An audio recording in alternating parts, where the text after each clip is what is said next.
He advocates for a class suicide, a radical act of severance from the vines of greed that choke the very life of Nigeria, prescribing this sacrificial rite as the only balm for the nation's festering wounds.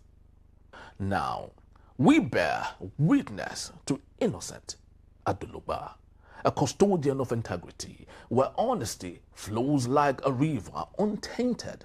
His edges of sacred truth is fortified by the solid foundation of reason, delivering a symphony of clarity that dances gracefully along the social-cultural spectrum. Innocent, an oracle of the common people, channels their pulse, imbibing the essence of their struggles and transforming them into the language of the streets. His enlightenment becomes a lantern, guiding those lost in the shadow, illuminating pathways once obscured as he breathes life into the collective consciousness. Henry Igwebike stands as a watchdog, a vigilant watcher of the tempest that permeates the fabric of Nigeria, a land once resplendent with the vibrancy of hope, now adrift in the murky waters of uncertainty. With a heart heavy, yet buoyed by fate, he ponders the fate of this great vessel, once sailed by the spirits of unity and promise, now battered by the storms of discord and strife. What port shall it find amidst the turmoil? Where does the compass of its destiny truly point? As waves of cynicism crash against its hull, as the sirens of turmoil sing lullabies of disillusion. In this pantheon of jurors, each voice rings out a chorus, weaving the fabric of a new Nigeria. Sit, relax, and enjoy the show. The Middlemen of Jurors.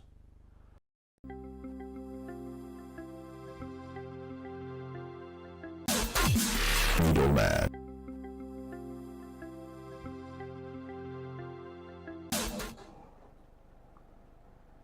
Welcome to The Middlemen on Enterprise Television, where truth meets tenacity and diverse perspectives converge to dissect the heart of our nation's most pressing issues. Our esteemed jurors are here to present their cases, challenge the status quo, and ignite conversation that matter. We have Juror Emeka Madunagu, who will be proposing a better way to tackle criminal suspects in his case titled Extradite or Prosecute, How Nigeria Can Win Terror War. We equally have our juror from Rabbi, who will be going through the pros and cons of the newly proposed bill to televise trials of bandits, in his case titled Justice, Not Spectacle. While I, Juror Henry Igwebike, will be looking at the roots of Lagos squalor, in my case titled Beyond the Dustbins, the Human Cost of Lagos Uncleanliness. All these and more cases after the short break. Don't go anywhere. Middleman.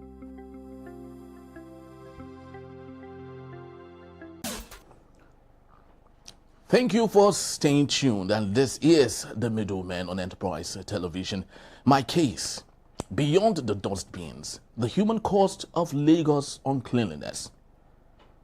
The recent dismissal of 22 Lagos PSP waste operators for underperformance is a commendable step, but it merely scratches the surface of Lagos' deep-seated sanitation crisis. Lagos, Nigeria's commercial nerve center, has long struggled with waste management, yet its debt problem goes far beyond refuse.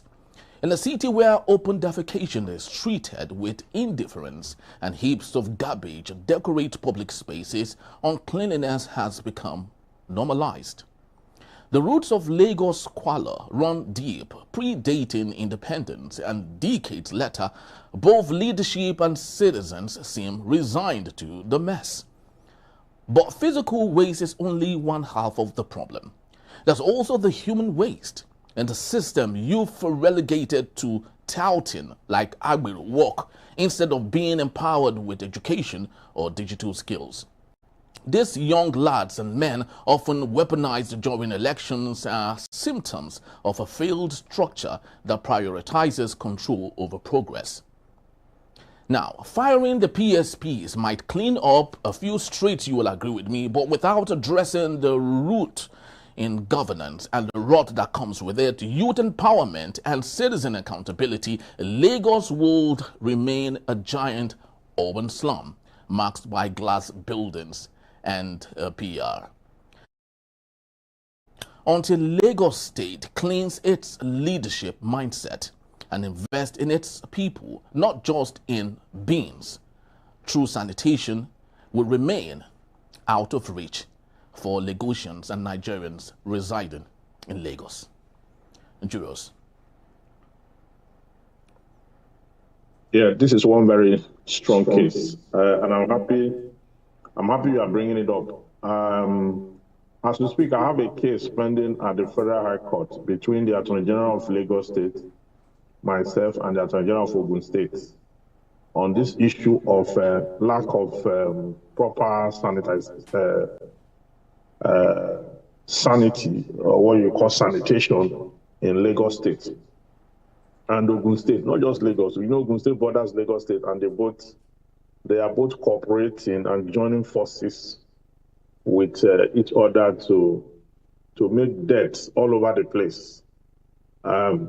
So the sloping nature of Ogun State into Lagos State carries debts into both sides and vice versa.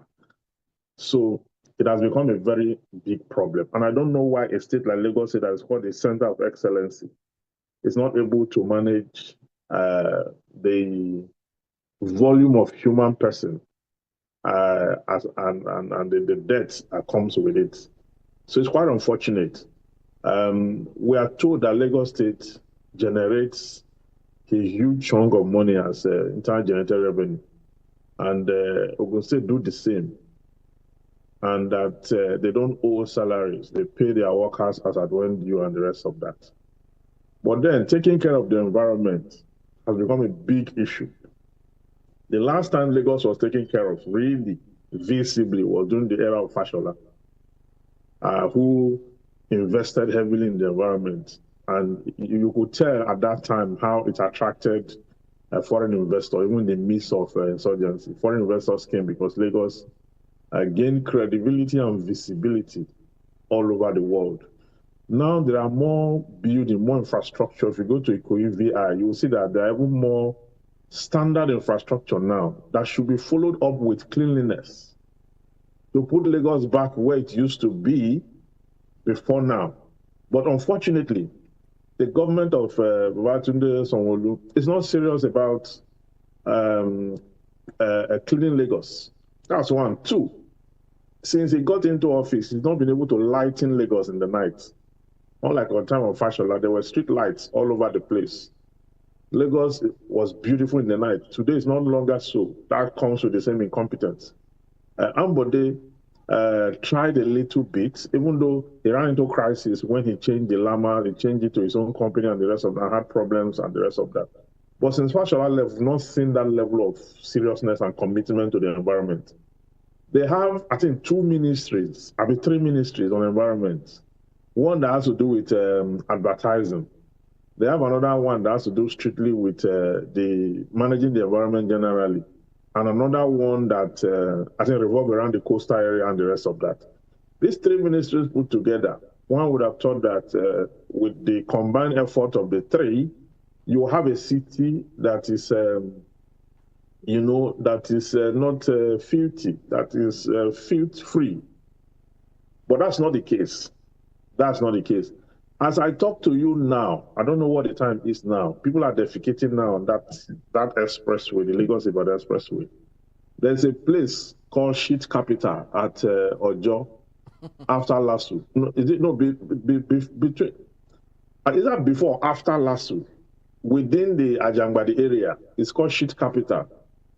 Within the center of excellency, you cannot cross the road because people defecate on both sides. And sometimes even at the center of the road at night. Then all the pedestrian bridges in that area, people defecate on those pedestrian areas. People defecate in those pedestrian bridges and the rest of that. So Lagos need to clean itself up, and that's why I think this case is very, very important. And I think that after the show, this case should be caught and sent to them. This is a good feedback for some of us who live in Lagos and have seen the level of filth needlessly level of it. 20 million, over 20 million people. You cannot say because there are 20 million, you cannot manage the waste that it emits when you have all the resources in the world to do so.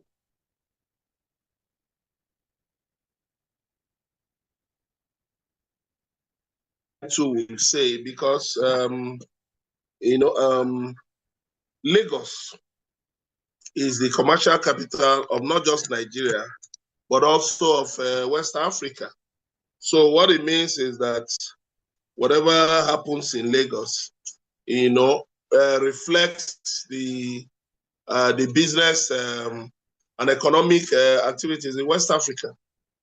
So, but there appears, perhaps maybe due to increase in population, and then maybe the population has outstripped the resources available or the manpower. I don't know what the problem really is.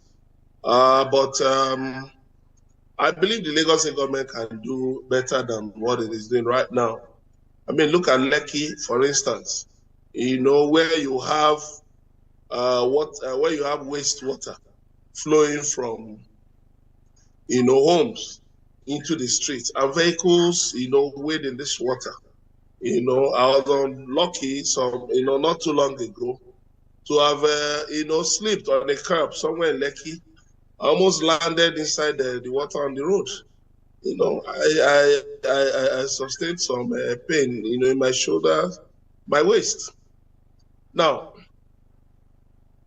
the other side of it is that some of his officials love to be defensive. When issues are raised up, they look at the ethnicity of the person, and then they'll tell you to go back to your village.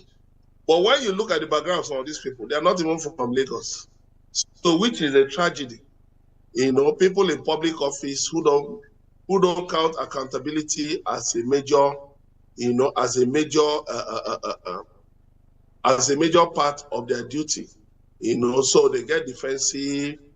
Then you see people who come and just start hauling abuses. I mean, of course, that those ones are not well brought. They are not well trained. So you don't even bother about those ones. So, but the thing is that you are bothered about the lack of communication. The misalignment, the miscommunication. Somebody has brought up an issue. Instead of the issue being looked into, it's now turned into a tribal thing. And then the real message is lost in it. Okay, fine. If you know that everything you are doing is right, why did you have to sack 22 PSP operators? Now, how about the fact that, where people said such and such and such. Now, such areas that people said were smelly, or that the sanitary conditions needed to be, improved. If those areas were covered by some of these PSP operators, what did you end up doing then? You ended up covering the incompetence. Now that you're tired of the incompetence, instead of continuing to subsidize the incompetence, you have removed, you have sacked them. So what does it say? You are forced defensive, and then later you now realize the harm you are doing to, you're doing to the public by retaining such people, and then you move to take action without apologizing for what you have done in the past. So, excuse me, when we look at all of these things, it only tells us that the citizens need to continue to speak up. The other day,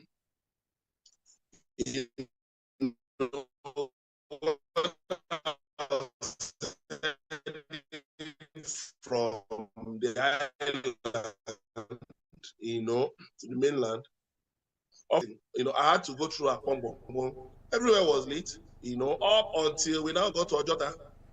But the toll gate, from the toll gate till Secretariat, and almost even up to I think Beggar, was dark. This is not supposed to be now in the economic capital of West Africa. So what we are saying is that we commend them for the effort they made, but we also ask them to do better, not to drop the ball, not to take their eyes off the ball, because sanitation is a major aspect. Like they say that cleanliness is next to godliness. Sanitation is a very important aspect of the living in any society. And yes, I'm glad that the government has said it will soon close the Olushosu dump site and some other places. Yes, I don't know what's going to happen to that place, but I hope that within the next few years that site can be regenerated, because it's a prime piece of real estate, situated where it is.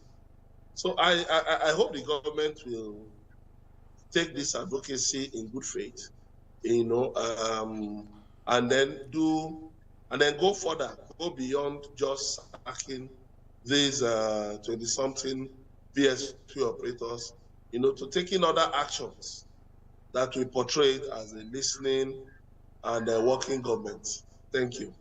Interestingly, Emeka, the purported closure of Olushosu is not because they want to keep that place clean.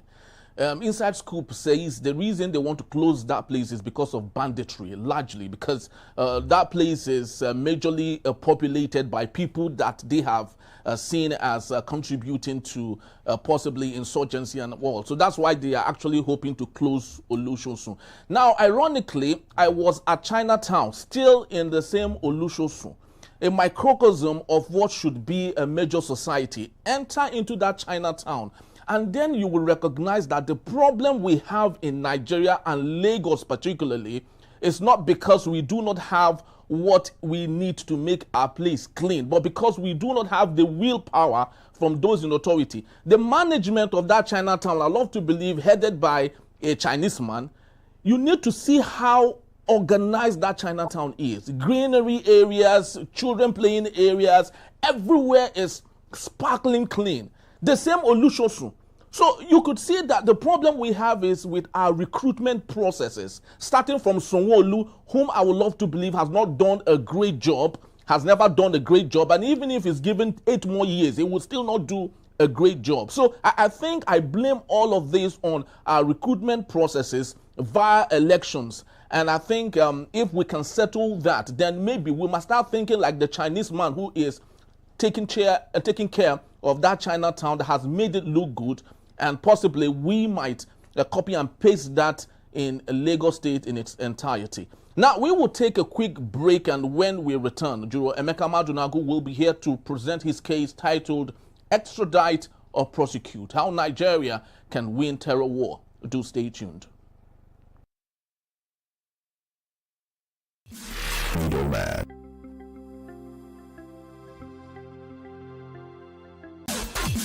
Middlemen.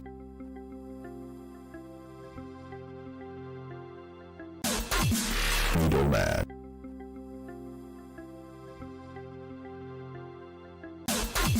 Middlemen.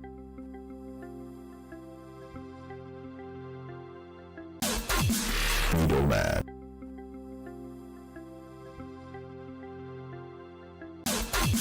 Middlemen.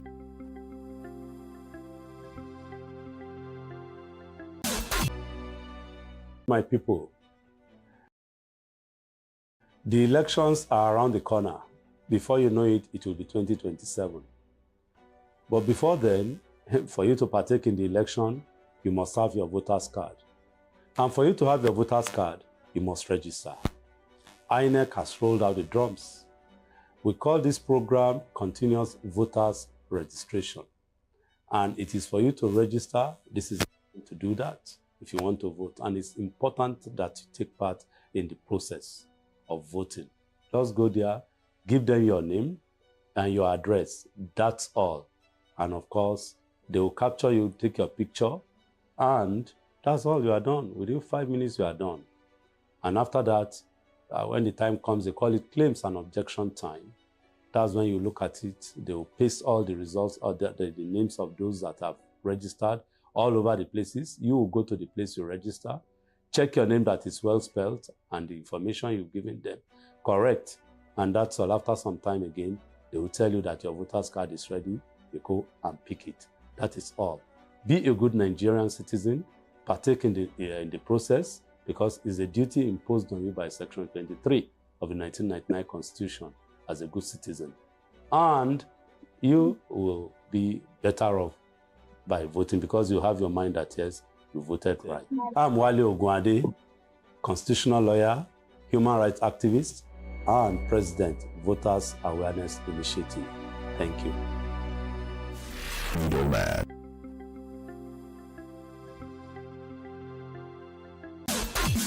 Middleman.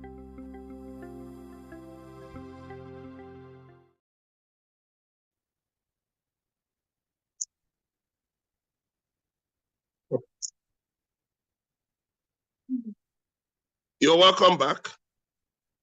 My case, extradite or prosecute. How Nigeria can win terror war.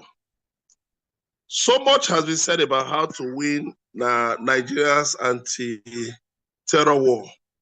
While doing the research, I came across the universal principle of aut didere, aut judicare, which means extradite or prosecute. I remember it was used by Nigeria and South Africa to get the mastermind of the 2010 Independence Day bomb blast at the Eagle Square, Abuja, known as Henry Oka, arrested in South Africa, tried and jailed for 24 years, was accused of masterminding the blast that killed 12 people, and he was tried on 13 counts of terrorism. Nigeria should explore this principle in dealing with cross-border terrorists and sundry criminals. This same principle was also successfully used to get separatist agitator Simon Ekpa tried and jailed in Finland some months ago. According to AI, aut didere, aut judicare is a Latin legal principle meaning either extradite or prosecute. This rule, found in many international treaties, obliges a state where a suspected offender is located to either hand them over to another state for prosecution or to prosecute them in its own courts. A country with jurisdiction over a crime cannot allow the offender to go free if he refuses to extradite them. It must take action by prosecuting the individual itself. The principle is codified in numerous international treaties designed to combat specific crimes, such as terrorism and torture. It prevents criminals from finding safe havens in countries that do not have the political will or legal framework to prosecute them for offenses covered by international agreements. When a state receives a request for extradition for a crime covered by an international treaty, it can resolve the matter by prosecuting the alleged offender within its own jurisdiction if extradition is not possible or advisable. I say that Nigeria should have applied it in Mazi Nnamdi Kanu's case by asking Kenya to put him on trial. Now, that would have saved the nation all the drama that went with his prosecution back home after he was forcefully renditioned to Nigeria. My verdict: while working hard to track suspects within Nigeria's borders, it is important for the government to apply this principle concerning suspects, outside the country, in order to ensure the swift dispensation of justice. I rest my case. Yeah. Yes, this is one important case, I think, a very sensitive one because it's topical. The extradition or trial. But one thing I want to point out is that before trial can take place, because a country who is a host to one who is wanted or who have been alleged to have committed a crime, the country under reference that hosts him have two options: either to extradite him to the country of origin where he committed the crime, partly or wholly, or to try him in your own country. The case of Kenya with Nnamdi Kanu, I do not think Kenya have even a resident terrorism law or act, or a law that, I don't know their legal system, that regulates terrorism activities, given that you do not have that situation over there. In Nigeria, up until 2009, there was no terrorism law in Nigeria, really, in the true sense of it. Okay, you only have that of, conduct likely to breach public peace, incitement, and the rest of that. So a treaty by itself, either bilateral or unilateral, multilateral rather, might not be a sufficient legal instrument to prosecute. And that is why most treaties of that nature usually will go for extradition. Okay? But in the case of Kenya, in the case of Finland, if you look at it, they have a committed legal system and an instrument of law that is against terrorism, even in Finland. And so it was easy to conduct such trial. You know, the person under reference who was being tried then in Finland too, remember, was a citizen. So Yes. Perhaps if he were not a citizen, maybe there's something in the treaty that would have said the option you have is extradition. But given a citizen, you may have a different option thereabout. So for Nnamdi Kanu's case, I do not think that the idea that they should have tried him in Kenya would have sufficed, given that the legal system of Kenya do not know how far it reaches on terrorism. Because you cannot try a man for an act not known to any law in the land where he committed the offense. That's why extradition is important. So what they ought to have done was to do the extradition the right way, rather than extraordinary rendition, which flouts all international laws. You see, I've heard people spoke about, our law in Nigeria says that whatever means the law enforcement agency used to apprehend a criminal, whether illegal or legal means, does not count for anything. And that's the truth. Within Nigeria, that's the truth. A policeman can break the law to arrest a suspect who is alleged to have committed a crime or about to commit a crime. The policeman can break the law. Our law condones it. Our criminal law condones it. But when it's cross-border, when it's outside the country, you cannot break the law internationally to get a suspect. So the extraordinary rendition was a complete breach of international law. Complete breach. Okay, so that was why part of the argument on the preliminary objection that was argued to the Supreme Court was the way he was brought into the country. Even though the Supreme Court brushed it over and said that even though that was wrong, even though invading his house was an irresponsible act of the government while he was on bail, and the extraordinary rendition was forbidden and wicked. That's why the Supreme Court did not make any order. The Supreme Court now says that they should go and start the case de novo. De novo will mean, to go and take care of the trial afresh, to start it afresh. Okay, so they're able to lay off all this issue. That was why when Nnamdi Kanu filed a preliminary objection when he was asked to open his defense, and I did a broadcast. A lot of people came to my page and said, why am I talking about jurisdiction? The issue of jurisdiction has been decided by the Supreme Court already. I said, no. It got to the Supreme Court, and the Supreme Court asked them to go and start the case de novo. Starting de novo will mean that preliminary objection that was argued to the Supreme Court is already gone. Now there's a fresh trial. He has a right to file a preliminary objection, because the law says that you can file a preliminary objection anytime before judgment. Even if the court has adjourned for judgment, you can file a preliminary objection the judgment will be kept in abeyance while the court will look at that interlocutory appeal. So because so many persons just jump into the case and they were analyzing, and largely non-lawyers who don't know where they are talking from. So the whole problem was created by the Kenyan government. And the principle you laid down, extradite or prosecute, is actually the option base given to countries, options. It's better you extradite. They're not going to be able to do it. If you're going to be able to do it like Finland did, then prosecute. But what you must not do is to leave the suspect without extradition and without a trial or prosecution.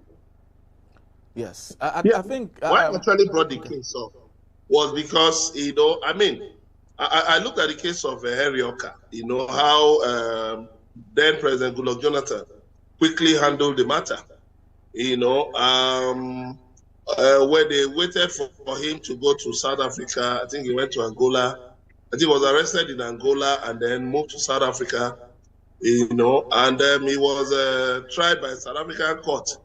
Now, I learned that he was arrested and tried based on, you know, the AU Charter, that there is, you know, a provision in the AU Charter that covers cross-border crimes, you know, and so that Nigeria looked at it, that it will be easier, you know, because they looked at the possible backlash because of the insurgency in the Niger Delta at the time. So they just looked at a way to handle it, you know, and I think Kenya, I don't know, with their experience with Al-Shabaab and all those services, I believe they should have a terrorism law. But beyond that, what I'm even looking at is the case of, you know, the insurgency we have in the north, terrorism in the north.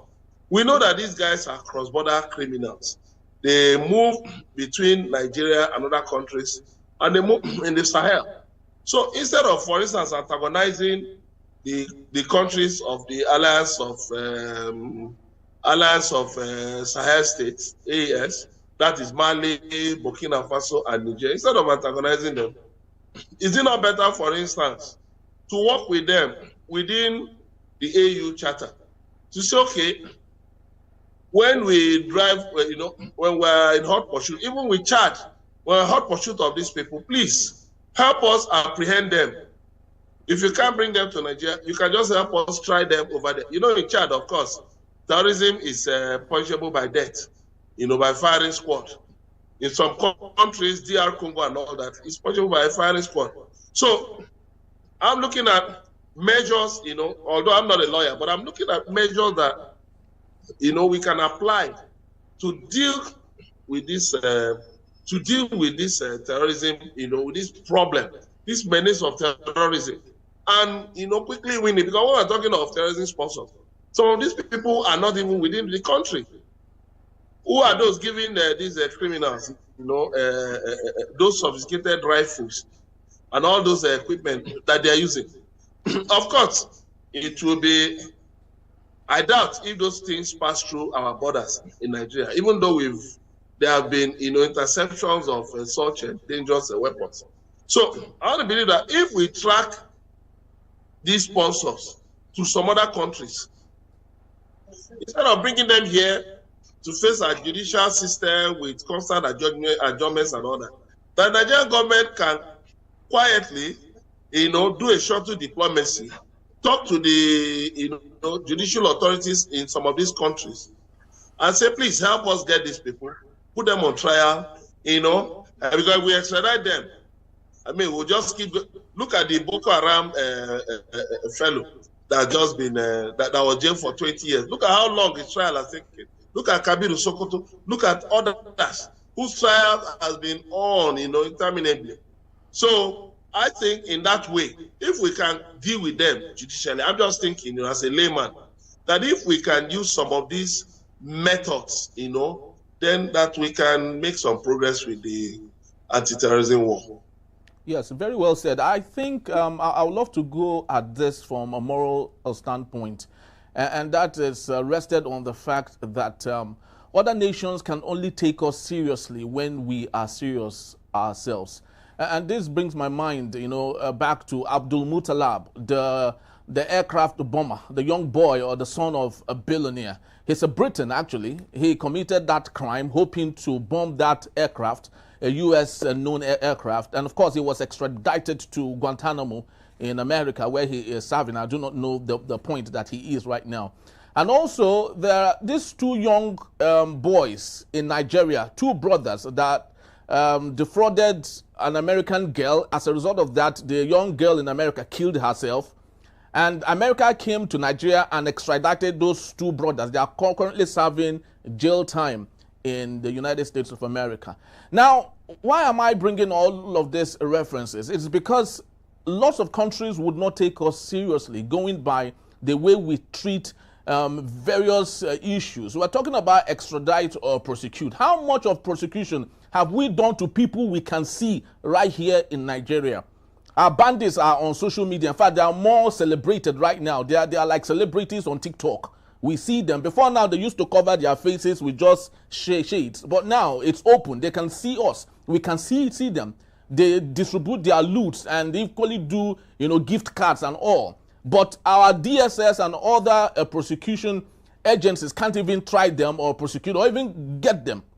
So I think that the international community will only take us seriously when we look serious ourselves. And as it stands, I don't think we look serious by an ounce. So we would go on a quick break, and when we return, Jero Evans Ufeli will be here to present his case titled Justice, Not Spectacle. Don't go anywhere. We will be right back. Middlemen.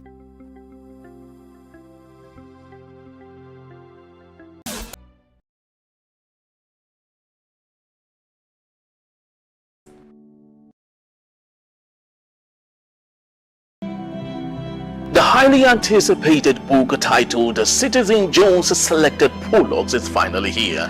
This explosive new book takes you on a journey through the finest writing of the ace journalist and broadcaster that will leave you inspired and informed. Citizen Jones Selected Prologues of Volume 1 now available. Get your copy now. For details, contact 0706 9637 935 or send an email to enterprisetv@gmail.com. Citizen Jones Selected Prologues, a classical compendium of compelling arguments. Middlemen.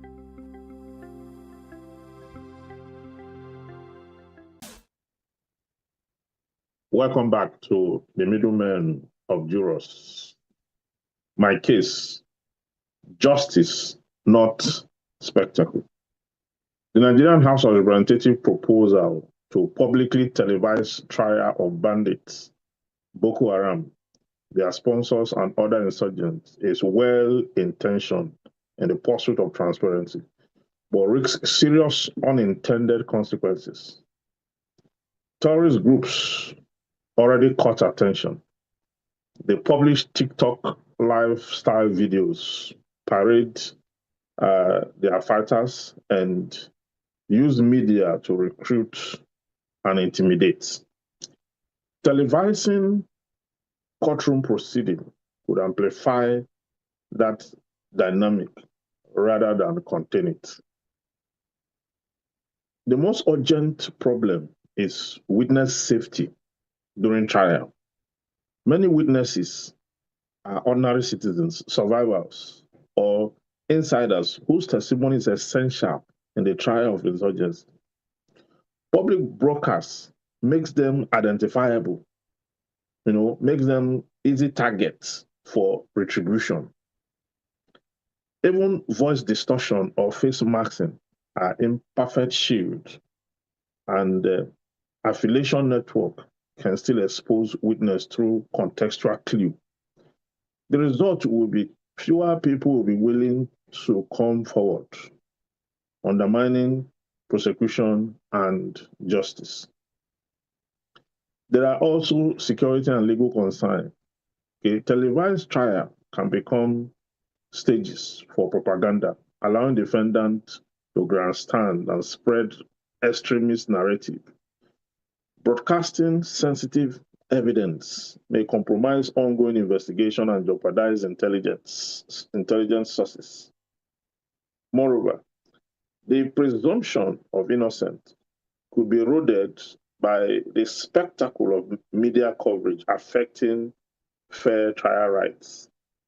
A better approach, balance openness with protection. Court should use closed sessions for vulnerable testimony, anonymized record, secure remote testimony, and rigorous witness protection program. Specialized tribunals with protocols for handling classified materials can preserve safety while ensuring accountability. The public's right to know is important, but it must be weighed against the real risk to human life and the integrity of justice. Television is a blunt instrument when dealing with violent extremists. Restraint, careful procedural safeguard, and enhanced protection for witness are essential. My verdict: the lawmakers at the House of Representatives and the Upper House should consult security experts, judicial officers, victims groups, and international partners to design a tailored policy that secures accountability without turning court into a stage for violence or recruitment. Transparency can be preserved through summaries, vetted briefings, and delay or reacted public release safely. I shall go to Rabbi again. Yeah, very interesting. I mean, televised trials of terror suspects, yes, it's desirable. But again, do we really need to bring them to the screens or to ensure their speedy trials? I speak as a layman, because I think the scourge of terrorism has gone so bad. It has become a major problem for us in this country. And there are indications that some of these fellows are actually moving down south, have actually moved down south. There was this allegation that they attacked a bus somewhere in Imo State, in Gopala, and picked the driver and not the passengers. But the same police command debunked it, said it's a lie. But somebody brought out a video today that he was attacked around the same area today. Then there was the news of sometime last week that some of those fellows attacked somewhere in Porakot, but they were repelled by ex-militants. But the police debunked it. The same news came from Cross River State. It was debunked. Another one from Akwa Ibom. It was debunked. So the thing is this: wouldn't it serve more as a distraction if we, focus more on televising at the risk of, putting the lives of witnesses and even the judges, at risk? Wouldn't it be better if we just focus on speedy trials, so that, yes, in open court? Because a member of the House of Reps was saying that you cannot try those suspects, Jimmy Benson, I say you can't try them openly. But I said, what about Nnamdi Kanu? What about the other Boko Haram suspects who are on trial? So I think, we need some more education on what really counts for, better for the country. Thank you. Yes, I think that the society evolves, and as a people living in the society, we should equally evolve with the society. We are in a clickbait society where everything that we do is recorded and documented, and mediums via which we document some of these facts, which would become history, through the tapes and the recorders and the videos that we have now. Social media is the big thing now. Literally every sector and segment of our society, we're all becoming content creators, and a little wonder they would ask that such will be televised. To what ends, lots of people would ask. Of course, for some of us who watched the Oputa panel, we, at the time, it was a sensitive one, but now we watch it again and we enjoy everything that went down there, the cross-examining sessions and all. But that was a panel. But this is a real case now. And I think that the legal spectrum or ecosystem should understand priority at this point. They should reform themselves, number one, first, before they even start asking or requesting if such cases be televised or not. I understand the fact that they would love that to be documented for the future. But the truth of the matter is, let's get to the main issue of tackling what the problem is and ensuring that people who victimize, people who kill, people who maim other persons, will serve justice. And maybe at the time they are serving whatever crime they have committed, let our filmmakers now do a film referencing all that they have done, and possibly then we might all enjoy it as Nigerians. Yes. You see, it is not the judiciary that is asking that it be televised. It's the legislature, that is the House of Rep, asking that this be televised.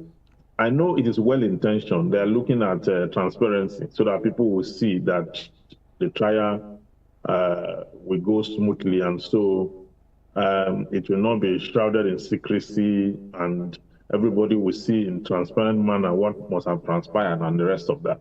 But in countries where these things are done, they have a very organized judiciary, wherein if you are going to go public, you see, there's what they call witness protection. Those who are going to come to testify against Boko Haram, do you have the facility to shield them, to mask them, to alter their voices, and even alter their footstep so that they are not when they get reintegrated into society, they will not be traced? We don't have all those facilities. You understand? Okay? And then when you expose this because criminal prosecution is one that comes with heavy evidence. Witnesses must come to testify. If there are no witnesses, you cannot get any conviction. Eh? So how are you going to put the witness before the TV, before camera, and expect that they will not be attacked by other members of the group and the rest of that? It becomes a spectacle. So what we need is actually justice, not a spectacle. We need to conduct this trial in a way that we will not, at the end of the day, expand, the scope of terrorism, because you are going to find them grandstand in court, open court. Everybody's going to be watching, children will watch, and the rest of that. And then the excessive exposure of that will also be inspiring some people to become a terrorist. You understand? Yes. Then before you know it, their supporters will be coming to court with all kinds of display of wealth and the rest of that, and then people will be seeing it. Before you know it, they'll start to sow Ankara to support terrorism. I know Nigeria. And then before you know it, they will now become rock stars. They will now become role models in society. Then we'll now start to look up to them, and the rest of that. So it's a dangerous thing to do. We should not televise this. I don't know why the House of Assembly go in this direction. What are they trying to please? To please the society. The consequences and the deep-seated consequence of what will come out from this have not truly been considered. Okay, if it were to be ordinary panel issue, that one is okay, but not a criminal matter when you need testimony. Without witness testimony, can you have any conviction? Or is it document you want to tender as that Boko Haram used in killing people? It's a criminal matter where witness testimony is critical. And you are not able to, there's no way anybody will come and testify that the Boko Haram will not train the person. You understand? So we know this issue. I fight against them. I know how many times I've received death threats just for the case I filed, and how many times I've been trailed all over Lagos and even in Delta. I know how many times. So You ask yourself, how did they get your contact? How did they get this? How did they get that? But it's there. They just get it. And so for me that have a first-hand knowledge on this issue, I don't think it's the right thing to do. I only file a case that those who are sponsoring them should be tried. And that's what they're trying to do now. I filed that case in 2003 when they listed their names, that they should be charged to court. Because if you don't bring that case early, once it is 3 months after, they will tell you statute bar. Because you are filing a case against the Attorney General Federation and the National Security Advisor, Office of the National Security Advisor. The two institutions are public institutions. If you have an injury, a case against them, and you don't bring it within 3 months, they will file a preliminary objection. Okay, this was announced in August. This was announced in 2023. I think in February 2023 when the list came out. And I brought an action within 3 months. And yet they still went to file a preliminary objection that it's statute bar. They don't want to address the case itself. You understand? So these things happen, and when they happen this way, there was a day I left. I was in Ikeja High Court. I left the High Court. They called me on phone that they can see that I just left the High Court in Lagos. At times I leave some places, they send me a text message that they know where I am. This is where I just passed through here now. So if you've not been involved, you cannot fully really understand why I said this thing should not be televised. These people have a very huge network. And that network is what they're using to trail and to come against anyone who is doing anything, because the sponsors are very powerful. The case was not even against the sponsor, against the actual insurgent themselves, against the sponsors. But then the actual people are then involved. So it's a difficult thing to do. My advice to the House of Reps is they should not televise this, because we don't have what it takes to contain the consequences. All right. I just sincerely hope that the House of Reps, Abuja, would hearken to this clarion call, because it's very important. For some time now, everything that comes from that house, it seems to not be taken so seriously. I don't know if this would equally be taken any seriously, but of course that's where we would leave Middlemen. I especially thank you, jurors, for of course being here and for resonating with the cases we have. We've had the cases, and now the verdict is yours to carry forward. Follow the conversation at Enterprise TV7 across all platforms. Let your voice be a part of the movement. And until next time, stay informed and stay safe. From our esteemed jurors, we say bye-bye. Middleman.